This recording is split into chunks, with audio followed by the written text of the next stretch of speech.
जुर्म जोर की टक्कर पर संघर्ष हमारा नारा है, जुर्म जोर की टक्कर पर संघर्ष हमारा नारा है। जो ना माने झंडे से वो मानेगा डंडे से, जो ना माने झंडे से वो मानेगा डंडे से। आवाज दो, हम एक हैं, आवाज दो, हम एक हैं, आवाज दो। हम एक हैं। भारत यूनियन किसान सभा जिंदाबाद, भारतीय किसान यूनियन किसान सभा जिंदाबाद, भारतीय किसान यूनियन किसान सभा। जिंदाबाद। मेरा नाम चौधरी निखिल राव है। मैं भारतीय किसान यूनियन किसान सभा जिला अध्यक्ष हूँ। मामला ग्राम पंचायत जो टेरकी का है, वहाँ जो वोट का मामला चल रहा है, 300 वोट काट दी गई और जिसमें 300 वोट काटने के बाद 150 जो वोट है वे बिल्कुल जेन्युइन वोट है। और उन वोट में वहाँ के जो लोग ग्रामीण बीएलओ के पास गए तो बीएलओ ने सीधा ये जवाब दे दिया, मुझे इस बारे में नहीं पता। अब ये बीएलओ का क्या नाम? बीएलओ का नाम गीता देवी है।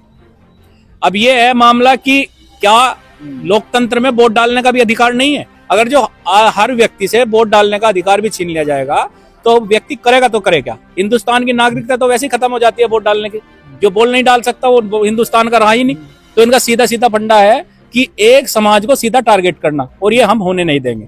भारतीय किसान यूनियन किसान सभा सर्व समाज को साथ लेकर चलने वाली है, किसान मजदूर की लड़ाई लड़ने वाली है। और मैं आपसे बता देना चाहता हूं कि जब तक हम सरदने के अंदर मजबूती के साथ खड़े हैं, हम किसी के साथ अन्याय नहीं होने देंगे और कोई वोट कटने नहीं देंगे।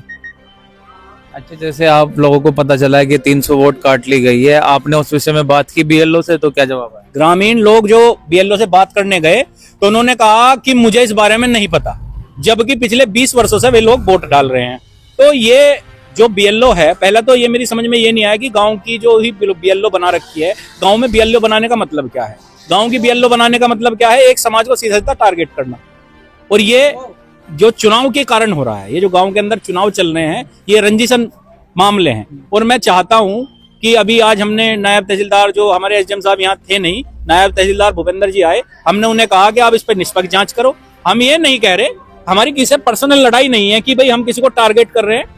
हम कह रहे हैं कि भाई जो वोट जेन्युइन है उनको वोट मिले, उनको वोट डालने का अधिकार मिले, और जो जेन्युइन होने के बाद काट दी गई है उसमें बीएलओ पे निष्पक्ष जांच करके उस पर कार्रवाई होनी चाहिए।